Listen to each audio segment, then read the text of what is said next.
ଜୟ ଜଗନ୍ନାଥ। ଶୁଭ ସକାଳ। ଆଜି ଅକ୍ଟୋବର 3 ତାରିଖ ଗୁରୁବାର। ଆଶା କରେ ଜଗନ୍ନାଥଙ୍କ କୃପାରୁ ଆପଣ ସମସ୍ତେ ଭଲରେ ଥିବେ। ଆରମ୍ଭ କରିବା ଆଜିର ପଞ୍ଜିକା।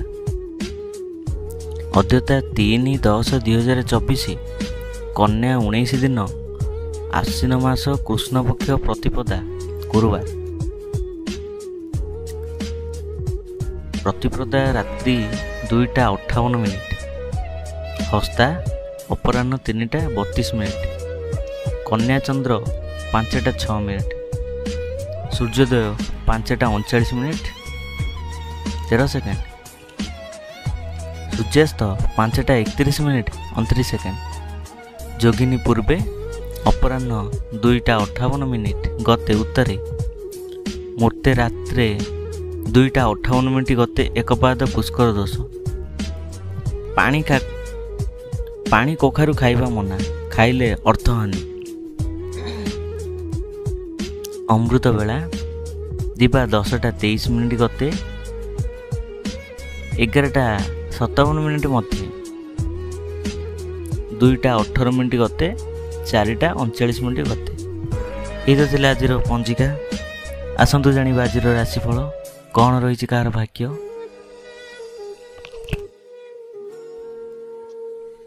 ପ୍ରଥମେ ମେଷ ରାଶିର ବ୍ୟକ୍ତିବିଶେଷମାନେ। ଷଷ୍ଠ ଚନ୍ଦ୍ର ଏବଂ ରବିଚନ୍ଦ୍ର ଉଭୟ ନକ୍ଷତ୍ର ଭୋଗ ହେଉଥିବାରୁ ରୋଗ, ଋଣ, ଦୁଃଖ, ଶୋକ, କ୍ଲେଶ, ଅବସାଦ ଏବଂ ପୂର୍ବରୁ ହେଉଥିବା କ୍ଷତିର ଭରଣା କରିବା କିଛି ମାତ୍ରାରେ ସମର୍ଥ ହୋଇଯିବେ। ଶତ୍ରୁମାନଙ୍କର ମିତ୍ରତାର ହାତ ବଢ଼ାଇବେ ଏବଂ ଆପଣମାନେ ବ୍ୟକ୍ତି ମହୋତ୍ସର ଶକ୍ତି ରହିବ। ବାଣିଜ୍ୟ, ବ୍ୟବସାୟ, ପରିବହନରେ ଆୟ ଉତ୍ତମ ହେବ ଏବଂ କର୍ମରେ ସଫଳତା ଓ ଉଚ୍ଚ ସମ୍ମାନ ପାଇବେ। ଉଚ୍ଚ ପଦବୀ ମଧ୍ୟ ହାସଲ କରିବେ। ଯେଉଁମାନଙ୍କର ଆଶ୍ୱିନ କୃତ୍ତିକା ମେଷ, ସେମାନେ ଉପକୃତ ହେବେ। ଶୁଭ ରଙ୍ଗ ଲାଲ, ଶୁଭ ସଂଖ୍ୟା 6। ପ୍ରଭୁ ହନୁମାନଙ୍କୁ ଆରାଧନା କଲେ ଆପଣ ବିଶେଷ ଶୁଭଫଳ ପ୍ରାପ୍ତି ହେବ।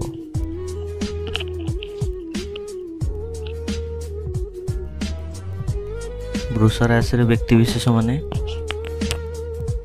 ଘାତ ଚନ୍ଦ୍ର, ଅମାବାସ୍ୟା ତିଥି ଏବଂ ଦିବା 12:23 ପରେ ଘାତ ଚନ୍ଦ୍ର ଯୋଗୁଁ ମାନ ସମ୍ମାନ ହାନି, ମାନସିକ ଦୁଶ୍ଚିନ୍ତା, ପରିବାରର ମନମାଳିନ୍ୟ ଏବଂ ଇତର ଜନଙ୍କଠାରୁ ଅପମାନ ପାଇବେ। ସନ୍ତାନମାନଙ୍କର ଶିକ୍ଷା, ଦୀକ୍ଷା, ଚାଲିଚଳନ, କର୍ମକୁ ନେଇ ଚିନ୍ତିତ ହେବେ ଏବଂ ପିତାମାତାଙ୍କର ସ୍ୱାସ୍ଥ୍ୟଗତ ସମସ୍ୟା ମଧ୍ୟ ଉପୁଜିବ। ବାଣିଜ୍ୟ, ବ୍ୟବସାୟ ଓ ପରିବହନରେ ଆୟ ଅତି ଉତ୍ତମ ହେବ। ବାଣିଜ୍ୟ, ବ୍ୟବସାୟ, ପରିବହନରେ ଆୟ ତୁଳନାରେ ଅପବ୍ୟୟ ଅଧିକ ହେବ। କର୍ମରେ ବିଫଳତା, ସହକର୍ମୀଙ୍କ ଉପହାସର ପାତ୍ର ହେବେ। ଯେଉଁମାନଙ୍କ ରୋହିଣୀ ବୃଷ, ସେମାନେ ସତର୍କ ରହିବେ। ଶୁଭ ରଙ୍ଗ କଫି, ଶୁଭ ସଂଖ୍ୟା 12। ମା କମଳାଙ୍କୁ ଆରାଧନା କଲେ ଆପଣ ବିଶେଷ ଶୁଭଫଳ ପ୍ରାପ୍ତ ହେବ। ମିଥୁନ ରାଶିର ବ୍ୟକ୍ତିବିଶେଷମାନେ। କୃଷ୍ଣ ପକ୍ଷର ଚତୁର୍ଥ ଚନ୍ଦ୍ର ବୁଧବାର ଯୋଗୁଁ ଗୁରୁଜନଙ୍କ କୃପା, କ୍ଷମତାଶାଳୀ ବ୍ୟକ୍ତିଙ୍କ ସହାୟତା ଏବଂ ରାଜନୈତିକ ବ୍ୟକ୍ତିଙ୍କର ଶୁଭ ଦୃଷ୍ଟିରେ ରହିବେ। ଉଚ୍ଚ ସମ୍ମାନ, ଉଚ୍ଚ ପଦବୀ ପ୍ରାପ୍ତ ହେବ ଏବଂ ମହତ ବ୍ୟକ୍ତିଙ୍କ ସାନ୍ନିଧ୍ୟ ଲାଭ କରିବେ। ବାଣିଜ୍ୟ, ବ୍ୟବସାୟ ଓ ପରିବହନରେ ଆୟ ଉତ୍ତମ ହେବ। କର୍ମରେ ସଫଳତା, ସହକର୍ମୀଙ୍କ ସହାୟତାରେ ପାତ୍ର ହେବେ। ଯେଉଁମାନଙ୍କର ଆଦ୍ରା ମିଥୁନ, ସେମାନେ ଉପକୃତ ହେବେ। ଶୁଭ ରଙ୍ଗ ମେରୁନ, ଶୁଭ ସଂଖ୍ୟା 12। ମା ଛିନ୍ନମସ୍ତାଙ୍କୁ ଆରାଧନା କଲେ ଆପଣ ବିଶେଷ ଶୁଭଫଳ ପ୍ରାପ୍ତ ହେବ। କର୍କଟ ରାଶିର ବ୍ୟକ୍ତିବିଶେଷମାନେ। ଘାତ 12 ଏବଂ ତୃତୀୟ ଚନ୍ଦ୍ର ଯୋଗୁଁ ଘାତ 12ର ପ୍ରଭାବ ରହିବ ନାହିଁ। ମନରେ ଉତ୍ସାହ ଓ ଉଦ୍ଦୀପନା, ପରିବାରରେ ସୁଖ ଶାନ୍ତି।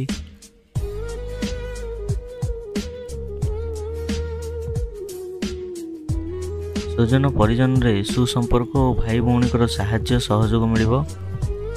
ବାଣିଜ୍ୟ ବ୍ୟବସାୟ ଓ ପରିବହନରେ ଆୟ ଉତ୍ତମ ହେବ ଏବଂ ପୂର୍ବରୁ ହୋଇଥିବା କ୍ଷତିର ଭରଣା କରିବେ କିଛି ମାତ୍ରାରେ ସମର୍ଥ ହେବେ।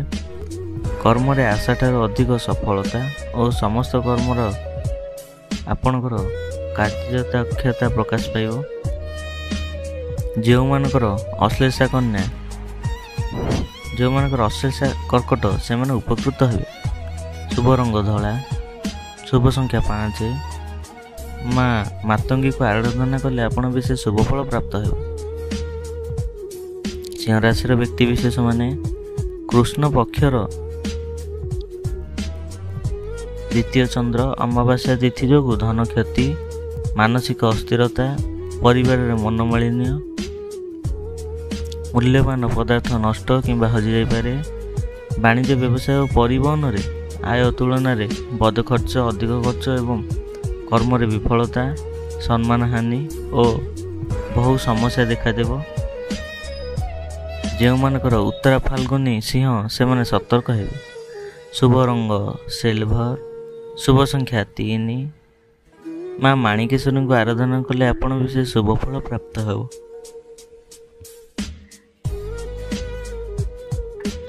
କନ୍ୟା ରାଶିର ବ୍ୟକ୍ତିବିଶେଷ ମାନେ ଶ୍ରୀ ଚନ୍ଦ୍ର ବୁଧବାର ଯୋଗୁଁ ଧନ, ମାନ, ସମ୍ମାନ, ଲକ୍ଷ୍ମୀଙ୍କର କୃପା, ସ୍ୱଜନରେ ସୁସମ୍ପର୍କ, ପରିବାରରେ ସୁଖ ଶାନ୍ତି ଏବଂ ଚାଲିଚଳନ, ବ୍ୟବହାର, କଥାବାର୍ତ୍ତାରେ ମାର୍ଜିତ, ସର୍ବଜନ ଆଦୃତ ହେବ।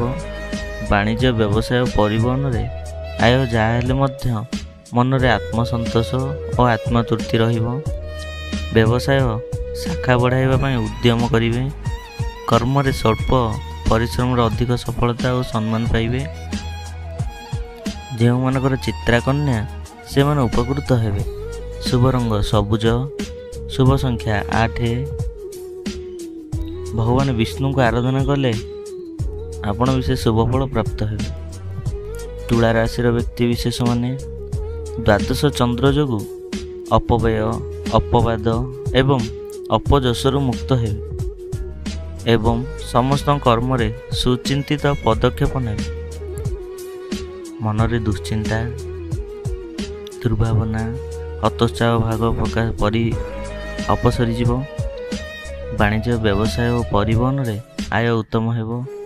ଆୟର କିଛି ଅଂଶ ସଞ୍ଚୟରେ ବିନିଯୋଗ ହେବ। କର୍ମରେ ସଫଳତା ଓ ସମସ୍ତ କଷ୍ଟସାଧ୍ୟ ଆଜି ଆପଣଙ୍କ ପାଇଁ ସହଜ ହୋଇଯିବ। ଯେଉଁମାନଙ୍କର ଚିତ୍ରା ତୁଳା ସେମାନେ ଉପକୃତ ହେବେ।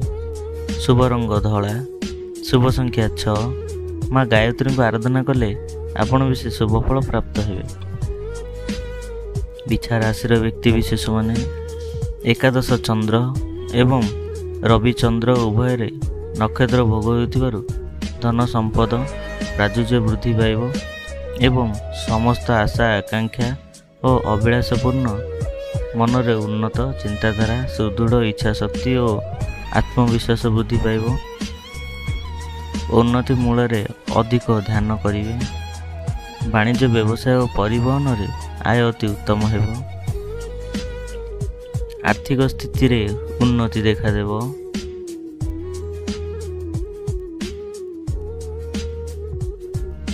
କର୍ମରେ ଆଶାଠାରୁ ଅଧିକ ସଫଳତା ଓ କର୍ମସ୍ଥାନର ସମସ୍ତ ସୁବିଧା ସୁଯୋଗ ହାସଲ କରିବେ। ଯେଉଁମାନଙ୍କର ଅନୁରାଧା ବିଛା ସେମାନେ ସୁଫଳ ପାଇବେ। ଶୁଭ ରଙ୍ଗ ହଳଦିଆ, ଶୁଭ ସଂଖ୍ୟା 6। ପ୍ରଭୁ ସ୍କନ୍ଦଙ୍କୁ ଆରାଧନା କଲେ ଆପଣ ବିଶେଷ ଶୁଭ ଫଳ ପ୍ରାପ୍ତ ହେବ।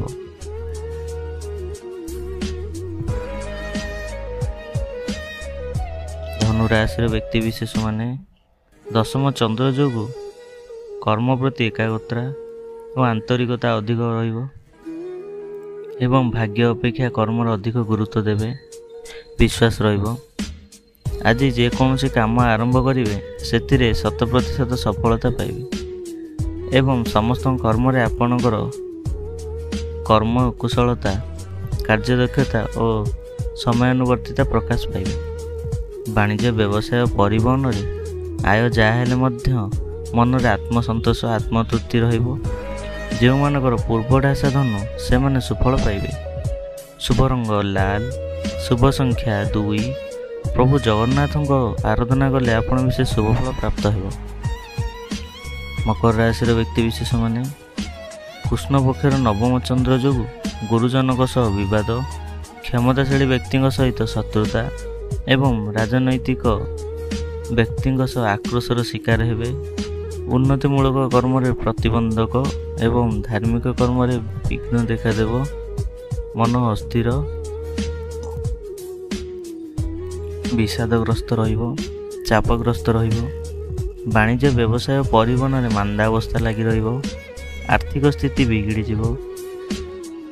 କର୍ମରେ ବିଫଳତା, ସହକର୍ମୀଙ୍କ ଉପହାସର ପାତ୍ର ହେବେ। ଯେଉଁମାନଙ୍କର ଉତ୍ତରାଢାଷା ଓ ଶ୍ରାବଣ ମକର ସେମାନେ ସତର୍କ ରହିବେ। ଶୁଭ ରଙ୍ଗ ବାଇଗଣୀ, ଶୁଭ ସଂଖ୍ୟା 11। ମା ଚଣ୍ଡୀଙ୍କୁ ଆରାଧନା କଲେ ଆପଣ ବିଶେଷ ଶୁଭଫଳ ପ୍ରାପ୍ତ ହେବ। କୁମ୍ଭ ରାଶିର ବ୍ୟକ୍ତିବିଶେଷ ମାନେ ଅଷ୍ଟମ ଚନ୍ଦ୍ର ଅମାବାସ୍ୟା ତିଥି ଯୋଗୁଁ ମନରେ ଦୁଶ୍ଚିନ୍ତା, ଦୁର୍ଭାବନା ଓ ହତୋତ୍ସାହ ଭାବ ପ୍ରକାଶ ପାଇବ ଏବଂ ସମସ୍ତ କର୍ମରେ ଭୁଲ ନିଷ୍ପତ୍ତି ନେବେ। ଉଚିତ କର୍ମରୁ ବିଚ୍ୟୁତ ହୋଇ ଅନୁଚିତ କର୍ମରେ ଆଗ୍ରହ କରି ରଖିବେ ଏବଂ ବିନା କାରଣରେ ବହୁତ ବ୍ୟସ୍ତ ରହିବେ।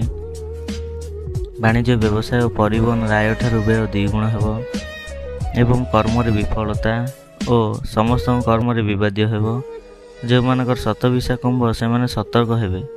ଶୁଭ ରଙ୍ଗ ଇନ୍ଦ୍ରନୀଳ, ଶୁଭ ସଂଖ୍ୟା 3। ମା କାଳୀଙ୍କୁ ଆରାଧନା କଲେ ଆପଣ ଶୁଭଫଳ ପ୍ରାପ୍ତ ହେବ। ମୀନ ରାଶିର ବ୍ୟକ୍ତିବିଶେଷ ମାନେ ସପ୍ତମ ଚନ୍ଦ୍ର ଓ ରବିଚନ୍ଦ୍ର ଉଭୟ ନକ୍ଷତ୍ର ଭୋଗ ହେଉଥିବାରୁ ମନରେ ପ୍ରସନ୍ନତା, ଦାମ୍ପତ୍ୟ ଜୀବନରେ ମଧୁରତା, ପରିବାରରେ ମିତ୍ରତା ଓ ସ୍ୱର୍ଗୀୟ ସୁଖ ଅନୁଭବ ହେବ। ଆମୋଦ ପ୍ରମୋଦରେ ମୌଜ ମଜଲିସରେ ଅଧିକ ଆଗ୍ରହ ରହିବ ଏବଂ ପରିବାର ପ୍ରତି ଅଧିକ ଯତ୍ନବାନ ହେବେ। ବାଣିଜ୍ୟ, ବ୍ୟବସାୟ, ପରିବହନରେ ଆୟ ଉତ୍ତମ ହେବ ଏବଂ କର୍ମରେ ସଫଳତା ଶୀର୍ଷରେ ରହିବ। ଯେଉଁମାନଙ୍କର ଉତ୍ତରାଭାଦ୍ରା ମୀନ ସେମାନେ ଉପକୃତ ହେବେ। ଶୁଭ ରଙ୍ଗ ଗୋଲାପୀ, ଶୁଭ ସଂଖ୍ୟା 7। ମା ଧୂମାବତୀଙ୍କୁ ଆରାଧନା କଲେ ଆପଣ ବିଶେଷ ଶୁଭଫଳ ପ୍ରାପ୍ତ ହେବ। ଇଏ ତ ଥିଲା 12ଟି ରାଶିର ରାଶିଫଳ। ଆଶା କରେ ଆପଣ ଭଲ ଭାବରେ ବୁଝିପାରିଥିବେ। ଏଇଭଳି ରାଶିଫଳର ଅପଡ଼େଟ୍ ପାଇଁ 1 ମିନିଟ୍ ଓଡ଼ିଶା ଚ୍ୟାନେଲକୁ ସବସ୍କ୍ରାଇବ୍ କରନ୍ତୁ। ଜୟ ଜଗନ୍ନାଥ।